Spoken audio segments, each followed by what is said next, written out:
Yuk. Assalamualaikum warahmatullahi wabarakatuh. Waalaikumsalam warahmatullahi Warahmatullahi wabarakatuh. Selamat malam. Bagaimana kalian? Malam. Alhamdulillah baik nih. Gimana di rumahnya? Kan sekarang tuh lagi karantina tuh udah sampai hampir berapa bulan tuh? 3 bulan ya kalau nggak salah. 3 bulan. Iya. Karena Kalau boleh tahu kegiatan yang dilakuin di rumah ngapain aja? Ada nggak yang kayak biasanya kan masak-masak tuh orang atau kalian ngapain aja gitu? Rit, ngapain Rit? Saya tidak seragin itu nih. Saya tiduran biasanya. Tiduran. Belajar gak Rit? Main game. Dikit lah. Kalau Adel ngapain Adel? Gak ngapa-ngapain, baca webtoon, buka laptop, main Plants vs Zombie gitu aja, gak belajar kok. Kalau Kang Bimo? Kalau aku karena ada tugas KKU, ya paling ngeberesin KKU sama kontes, ya biasalah. Belajar bener. Anak Sangat produktif. Aduh, ada emot. Ya, sebelum kita masuk ke materi ya, perkenalkan diri terlebih dahulu aja ya. Perkenalkan, nama saya Dino Raffi Setiawan dari kelas 4C NIM 099. Silahkan selanjutnya Ferit. Perkenalkan, nama saya Muhammad Farid Juniko dari kelas 4C NIM akhir 092. Selanjutnya ada. Perkenalkan, saya Adela Citra Degarini dari kelas 4C dengan NIM akhir 108. Yang terakhir Kang Bimo. Oke, nama saya Bimo Satrio Wicaksono, saya dari angkatan 17, NIM saya 150 dari kelas 6D. Ya, terima kasih sudah memperkenalkan diri masing-masingnya. Nah, kalau boleh tahu kegiatan, kan tadi udah ya ngejelasin kegiatannya apa aja. Nah, saya pengen tahu tuh kalian tuh sekarang tinggalnya di mana? Apakah ngekos yang nggak bisa pulang kampung? Kan itu pasti gabut lah di kosan gitu sebelum berapa bulan atau di rumah masing-masing. Ferit, kamu di mana Ferit tinggalnya? Alhamdulillah, saya di rumah, gak ngekos. Kalau ada? Sama, di rumah juga. Kang Bimo di mana? Alhamdulillah di rumah, aman. Oh, berarti nggak ada yang ngekos ya, aman semua di sini.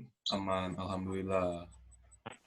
Terus kalian apa sih yang ketahui gitu kalau yang mengenai yang sekarang tuh yang COVID-19, pendapat kalian gitu, itu tuh kayak gimana sih gitu? Coba Adel gimana Del, pendapat Adel mengenai pandemi COVID-19? Kalau kata aku sendiri ya, ini emang ngagetin banget sih, soalnya kan sejauh ini kan kita kayak gak pernah gitu kan ya, ada yang virus sampai satu dunia tuh beneran gonjang-ganjing dan ada lockdown lah segala macam kan kayak ada gitu kan selama aku hidup gitu ya, kayak baru kali ini gitu. Ya sih sebelumnya ada juga kan ya katanya Ebola, cuman kan setahu Adel tuh Ebola cuma ada di Afrika aja kan, belum ke Asia atau ke apalagi Indonesia gitu. Sedangkan COVID sendiri kan ya pusatnya juga di Asia gitu, awalnya di Cina kan. Jadi ya agak kaget banget sih, apalagi sampai berdampak besar banget negara kita pun sekarang jadinya di rumah aja kan, nggak bisa kemana-mana. Itu sih yang pendapat utama aku, kayak kaget aja gitu. Kalau pendapat Kang Bimo sendiri gimana? Kalau pendapat dari saya sih, ya sama kayak Adel ya. Ya kaget juga kenapa yang dari Cina tiba-tiba, pakai merek. Ya kenapa tiba-tiba ada di Indonesia gitu kan ya. Ya dari kitanya juga kurang mempersiapkan akan hal ini gitu. Dari pemerintah pun awalnya kan menganggap remeh terkait suatu penyakit ini gitu kan. Jadi ya mau gimana lagi gitu kan, udah terjadi pun. Sangat disayangkan aja sih dari pemerintahnya di awal bukannya cepat tanggap dalam urusan seperti ini gitu. Jadi ya begitulah. Oke, terima kasih. Kalau Ferit mau berpendapat, Ferit silahkan. Ya, kurang kayak bingung, kayak Adel. Siapa juga yang gak kaget gitu kan. Tiba-tiba ada virus gitu datang, atau malu kan. Betul malu. Ya, Tapi gimana ya? Ya gimana lanjut, Ferit? Lanjut aja, Ya, lanjut. tapi gimana gitu, virusnya juga kan nyebarnya cepat gitu. Sementara masyarakat Indonesia kadang-kadang ya suka ngeyel gitu, Iya disuruh benar. pemerintah nggak mau gitu. Ya, jadi makin susah juga virusnya buat hilang. Apalagi sekarang banyak yang udah mulai mal-mal dibuka gitu ya, sedangkan pandemi ini kan belum beres gitu. Ya, betul tuh. Apalagi masyarakatnya sih yang lebih dominan, yang nggak bisa mengatur diri sendiri. Yap, setuju. Terus pernah nggak sih kalian ngedenger tuh saat pandemi itu ada yang namanya tuh kan pernah tuh kita kelangkaan masker ya. Ya, Iya benar. Nah itu tuh Ya, kan terjadi karena emang ada tuh oknum-oknum yang sampai beli masker tuh dengan barang yang sangat banyak gitu. Dengan kata lain mereka itu menimbun kan. Nah menurut kalian bagaimana sih pendapat orang-orang yang sampai menimbun masker tersebut sedangkan hal tersebut langka dan mereka itu menimbun lalu dijual kembali dengan harga yang sangat mahal? Hmm. Ya silakan Kang Mimo. ya sebenarnya sih kalau menurutku ya itu aji mumpung aja sih ya. Aji mumpung dari si pedagangnya ngambil keuntungan dari pandemi ini. Yang dimana ya mungkin untuk warga-warga yang mungkin kurang mampu agak kesulitan juga sih ya dalam mendapatkan si masker itu. Kalau dari aku sendiri sih ya itu apa ya harusnya sih si penjual masker tuh yang nimbun-nimbun ini tuh ya tolonglah jangan kayak gitu-gitu amat gitu. Toh kita juga di sini sama-sama manusia juga kan harusnya saling bantu satu sama lain. Gitu aja sih. Kalau pendapat Adel kayak gimana? Kalau kata aku sih, kalau mungkin dari ininya kali ya, karena yang beli masker kan niatnya ada yang memang untuk diri sendiri kan. Yang maksudnya yang nimbun masker tuh niatnya ada yang buat diri sendiri karena mungkin dia mikirnya, oh ntar bakal langka nih gitu. Tapi ada juga yang memang nimbun masker demi untuk dijual lagi gitu kan. Nah, untuk yang diri sendiri itu tuh menurut aku egois ya, jujur egois banget gitu. Karena ya warga itu bukan dia doang pertama, kedua pun ya masker kalau kita pikir bakal langka tuh kayaknya pasti iya pasti bakal langka, tapi kan bakal ada apa ya keterpanjangan juga jangkanya nggak sih, karena pabrik maskernya pun ternyata kan tetap jalan kan, justru mereka tuh mikirnya oh ternyata lagi langka ya kita makin gencar bikin masker gitu kan. Jadi itu egois banget sih, kelihatan jelas mentingin diri sendiri banget kan. Sedangkan untuk yang nimbun untuk dijual lagi dengan harga yang lebih mahal tuh dibanding egois lebih ke sama kayak Kabima gitu kan, aji mumpung gitu. Apa ya, dibilang licik tuh nggak licik karena dipikir-pikir dia pinter juga kan. Dia kayak dimahalin lagi gitu, yang biasanya sebox 20.000 jadi 200.000 gitu. Dibilang ya 200.000 kayak lagi kali. iya Lebih kan, sih. nah iya kan, ya itu Ada kan kayak sampai 300.000 kalau nggak salah. nah iya kan, bahkan di apotek sendiri nih, aku pernah beli tuh satu masker gitu, yang buat orang yang di kerudung gitu kan, sama yang biasa buat yang bisa buat telinga gitu. Nah, harganya tuh beda. Yang buat di kerudung tuh karena mungkin lebih jarang mungkin mahal banget mas, satu biji aja nyampe 65.000 gitu. Udah gitu kan, jangka waktunya pemakaian masker tuh kan cuma beberapa jam doang. Habis itu langsung dibuang kan, kayak itu gila sih waktu itu, kayak ih bingung banget gak sih gara-gara banyak yang nimbun masker. Kalau pendapat Ferit sendiri kayak gimana? ya, kurang lebih sama gitu kayak Bimo, kayak Adel. Mereka tuh kayak aji mumpung gitu. Ya mungkin mereka juga kayak lagi kekurangan ekonominya lagi kurang gitu. Mereka lagi bingung mau harus jual apa lagi. Ya mungkin ya masker yang saat yang paling tepat buat laku gitu. Dengan harga yang lumayan mahal untuk nyambung di depan ya. Iya, Ya, paling benar-benar. Apalagi ya bener sih ya kata pendapat kalian gitu. Apalagi dengan harga segitu tuh kita kan banyak tuh orang tuh yang kurang mampu gitu. Mereka kan pasti secara logika ekonominya kurang gitu ya. Pasti mereka bakal nggak ada masker gitu, malah gampang terkena penyakit gitu ya kan. Nah, jadi di sini tuh kayak mereka tuh menguntungkan diri sendiri tanpa lihat penderitaan orang lain gitu. Nah, di sini tuh selain menimbun masker gitu ya, mereka juga kan ada tuh pernah nggak sih kalian ngedengar yang kasus penipuan tuh ada yang apotik yang mau beli masker satu box dus gede itu. Nah itu tuh hampir sampai berapa puluh juta mereka beli, tetapi mereka itu malah ketipu gitu. Malah isinya tuh batu bata. Pernah nggak kalian dengar? Iya. Pernah. Sering banget lihat itu banyak banget yang kayak gitu. Padahal kan itu buat kepentingan medis ya kan. Nah menurut kalian apa sih pendapat kalian gitu sampai tega bahkan itu tuh penting gitu buat kepentingan medis sampai harus ada penipuan kayak gitu. Gimana Ferit pendapatnya? Gimana ya gitu mah, bisa dibilang ya itu aji mumpung mereka tuh. Dia tahu barang lagi langka, lagi susah-susahnya, dan mereka nggak ada barang tapi mereka ikut jualan gitu. Aneh nggak sih gitu? Gak punya barang tapi ikut jualan. Paling gitu doang. Kalau Adel gimana Adel? Kalau kata aku sih itu lebih jahat sih dibanding orang-orang yang nimbun terus ngejual lagi yang harga mahal. Kayak itu yang paling jahat banget sih. Dia nggak punya barang tapi sosokan ngejual, udah gitu ke apotek lagi kan ya. Yang notabene tuh pasti bakal dijual lagi ke orang-orang banyak gitu. Distribusikan. Itu jahat banget sih. Kalau pendapat Kang Bimo sendiri kayak gimana? Ya sama dengan keseluruhannya. Sama kayak Adel, sama kayak Ferit.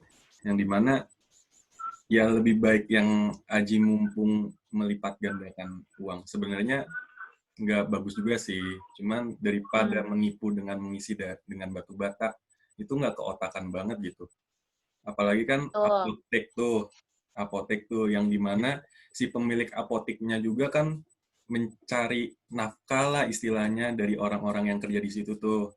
Dengan dia ditipu kan berarti dia rugi. Dan itu kan sama aja ya merugikan banyak orang ya kan, yang nggak keotakan aja gitu kan. Why?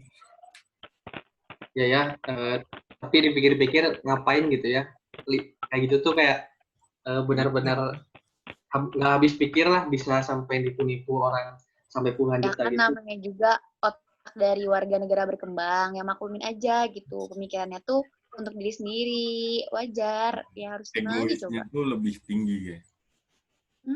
Ya, masih mementingkan diri sendiri gitu. Terus pendapat kalian gimana sih kan daripada orang yang nimbun kayak gitu, mereka teh beli mahal, tapi ini tuh ada tuh segelintir orang yang memecahkan masalah itu tuh dengan kayak membuat masker sendiri. Ada kan ya yang sampai bikin masker kain tuh sampai dijual, tapi mereka tuh menjual dengan harga standar gitu, nggak terlalu murah, nggak terlalu mahal. Nah, menurut kalian tuh gimana pendapat orang yang seperti itu? Adel, gimana Adel? Sebenarnya kan kalau kata aku sih itu bagus banget ya. Berarti dia memecahkan masalah yang ada tuh dengan caranya dia sendiri gitu. Itu bagus banget sih. Juga kan dengan banyaknya tuh yang pakai kainnya tuh kain yang nggak kepake lagi. Udah gitu bisa di-apply gitu loh dalamnya. Kayak dia tuh ngejahit sendiri. Terus dalamnya tuh kayak dipakein tisu lah, dipakein kain lagi lah, apa segala macem. Kan itu bagus ya idenya. Kayak kreatif banget aja sih kalau buat aku mah gitu. Bisaan. Kalau Kang Bimo gimana pendapatnya? Kalau menurutku orang-orang itu tuh problem solving dalam memecahkan masalahnya itu bagus sih. Dalam artian dengan kondisi seperti ini, dengan kelangkaan masker dan dengan harga masker yang sangat tinggi pula, mereka tuh pemecahan masalahnya tuh bagus gitu dengan menciptakan masker kain. Ada pula kan tadi Adi udah bilang tuh yang harganya murah. Nah, di daerah saya kebetulan memang salah satu komunitas saya juga dia bikin masker kain dan masker kain itu tuh dia bagikan ke warga. Jadi emang gratis. Dan itu udah bagus banget sih. Kemanusiaannya dapat banget. Jadi membantu satu sama lain. Yaitu orang-orang yang kayak gitu tuh wah the best lah pokoknya. Iya, betul. Sip. Ferit mau menambahkan, Ferit? Ya, nambahin dikit ya, benar kata Bimo sama Adel tadi, problem solving sama kreativitasnya emang udah bagus. Dan dia udah tahu gitu permasalahan awalnya apa dari kelangkaan masker ini, dari mulai penimbunnya. Dan dia juga bisa gimana ya, berkreativitas gitu menggunakan kain untuk membuat masker yang lebih murah untuk diperjualbelikan ataupun dibagikan gitu. Oke, terus kita tuh kalau misalkan kita kan udah ya ngebahas gimana sih orang-orang kayak penimbun masker di saat ini tuh kayak Tapi gimana. di aku mau Ya. nanya deh. Aku mau nanya deh. Kalau menurut kamu sendiri ya, Di, ada nggak sih kaitannya dari si fenomena orang-orang yang nimbun masker ini atau orang-orang yang tiba-tiba jual masker secara mahal ini tuh dengan kita kan sebagai mahasiswa psikologi nih, ada nggak sih kata kamu kayak nyambungnya antara apa yang kita pelajarin sama apa yang terjadi pada mereka gitu? Sama fenomena itu apa sih? Ada nyambungnya nggak sih kata kamu? Fenomena kayak gimana? Fenomena kayak teori dari kognitifnya kayak gitu. Iya, bisa jadi gitu. Kayak misalnya nih, kenapa sih gitu orang yang asal ngejual apa, tiba-tiba jadi ngejual masker tuh kenapa sih selain karena kata kita yang aji mumpung itu gitu. Kalau kita kaitin dengan teori psikologi itu ada nggak ya kira-kira kalau kata Kalau kamu? kalau menurut saya sendiri ada tuh yang nama teorinya tuh the analogy approach. Di situ tuh kita tuh kayak menggunakan menggunakan pemecahan masalah solusi pada masalah yang sama. Jadi sebelumnya tuh kita tuh kayak pernah tuh kalau analoginya gini nih, pernah tuh ada kayak penyakit flu, batuk. Nah mereka tuh beranggapan kalau apa ya, gejala COVID ini tuh kayak flu sama batuk, sehingga mereka yang punya mereka yang profesinya berjualan, mereka tuh langsung berpikir gitu, oh dengan kita menjual masker dengan harga tinggi pasti logikanya laku gitu. Sedangkan ini kan emang dibutuhkan gitu ya. Mau nggak mau pasti mereka tuh nyari, dan meskipun harga mahal pasti mereka bakal beli gitu karena emang sedang dibutuhkan gitu sih kalau menurut saya. Terus ada tuh satu lagi problem solving. Tadi udah kan ya, udah dijelasin kayak gimana. Coba mungkin ada yang mau menambahkan kalau misalkan ini dikaitkan dengan problem solving kayak gimana? Ada yang mau menambahkan silakan. Kalau problem solving kan berarti semua orang kan udah tahu gitu dasar masalahnya apa.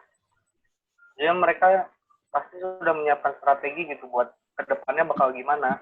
Ya, strategi kayak dari dia bikin masker kain untuk dibagikan atau dijual kembali. Ya itu bisa dibilang problem solvingnya yang bagus. Mereka tahu dasarnya butuh apa, strategi buat kedepannya bakal kayak gimana. Ya gitu. Iya. Oke.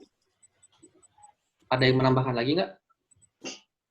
Kalau kata aku mah ya, yang fenomena kembali ya ke fenomena yang tadi yang orang kenapa sih bisa nimbun masker atau bisa tiba-tiba jadi jual masker banyak gitu dan harganya mahal tuh kayaknya itu karena ini nggak sih yang ingat gak sih materi kita tentang yang di decision making yang the belief bias effect. Nah, di situ kan dijelasin ya kalau misalnya seseorang karena dia udah mempunyai keyakinan sesuatu gitu kan, jadi dia tuh kayak punya argumen sendiri gitu yang padahal si argumen tersebut tuh nggak valid gitu faktanya. Nah kalau misalnya aku kait-kaitin nih sama si tentang penjual masker ini tuh kayaknya ya mereka orang-orang nimbun masker dan tiba-tiba jual masker dan harga mahal tuh mikirnya gini, oh karena lagi COVID nih gitu kan, dan ternyata kata pemerintah masker tuh penting, jadi pasti banyak yang beli dong dan pasti bakal langka kan. Nah mereka pasti mikirnya gini, wah kalau langka kayak gini pasti harga jual tinggi banget, ditambah kan kalau buat keluarga mereka sendiri mereka untung kan tuh. Nah padahal kenyataannya tuh ya bener sih kita sempat langka kan ya, bener banget itu sempat langka banget kan si masker, tapi pada kenyataannya kan ternyata nggak selama itu langkanya. Sekitar beberapa minggu kemudian pun muncul lagi kan penjual-penjual masker, bahkan si pabrik masker, hand sanitizer, tisu basah segala macam yang ada alkoholnya tuh mulai malah ngeproduksi lagi kan, lebih giat lagi, malah makin banyak nggak sih merek-merek masker dan alat-alat kesehatan yang baru kayak gitu. Nah, jadinya kan bias kan si kepercayaannya orang-orang yang nimbun masker itu. Iya benar. Kataku itu nggak sih, nyambung nggak sih kata kalian tentang si fenomena ini dengan si efek itu? Nyambung sih. Nyambung. Oke. Masih ada yang mau menambahkan atau tidak? Kang Bimo silahkan, bisa ada yang mau ditambah. Udah sih cukup, udah terwakilkan semuanya sih kayaknya. Udah ya.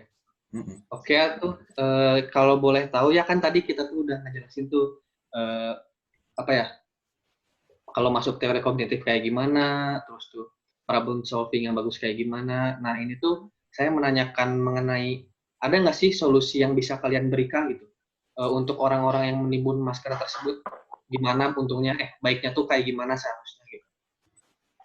Ya kan, ada yang memberikan solusi? Kang Bimo mungkin? Oke. Solusinya bagi para oknum penimbun, sadarlah. Karena kita sama-sama manusia, Ada, bro. kita sama-sama manusia, kita lagi di kondisi yang susah juga, jiwa kemanusiaannya timbulin lah, gitu. Jadi harapannya ya saling tolong-menolong, gitu. Jadi biar ya nggak ada, ya rakyat Indonesia tuh nggak yang satu susah, yang satu untung tuh jangan gitu. Semuanya kalau misalnya untung ya untung, sehat ya sehat, gitu sih kayak. Ada yang mau menambahkan dari Adel atau Ferit? Kalau kata aku ya, bener sih apa kata Kak Bimo kan, jadi biar semuanya juga untung gitu. Nah, solusi lebih apa ya, lebih detail kata aku sih kayak gini, itu kan yang nimbun masker tuh jatuhnya dosa nggak sih di saat keadaan kayak gini? Itu kan Haram. dosa kan. Haram. Nah, Menyulitkan dosa orang kan lain. udah kayak turunan Abu Jahal kan tuh dosanya, dosa banget. Nah, dibanding Jahat. makin dosa nih, gitu kan. Mending nggak sih si maskernya tuh kita sumbangin ke orang-orang yang nggak mampu beli, ya nggak sih? Iya. Jadinya kan dosa yang udah dibuat tuh ketutup kan sama kebaikan yang dia bikin gitu. Dan lebih bermanfaat juga kan dibanding dia jual-jual sekarang ya masker yang murah juga udah banyak. Kayak percuma aja nggak sih kalau dia tetap jualin dengan harga yang mahal gitu. Ini dia kasih, ya kan? Iya benar. Gitu. Ferit mau nambahin, Ferit? Ya, cuma minta satu gitu ke penjual masker nimbun. Egonya kurangin lah gitu. Ini nimbun lemak ya. Nah, nimbun lemak nggak apa-apa. Dosa enggak, bahagia iya. Ya udah berarti Paling itu doang. intinya mah kayak kita tuh harus saling ngebantu antar sama gitu, jangan sampai ada pihak yang dirugikan. Jadi kita tuh harus ada saling menguntungkan lah gitu ya. Ya mungkin pembahasan kita berakhir di sini. Terima kasih sudah meluangkan waktunya untuk podcast ini ya. Mohon maaf bila ada salah kata. Wassalamualaikum warahmatullahi wabarakatuh. Waalaikumsalam Waalaikumsalam warahmatullahi wabarakatuh. Stay safe guys.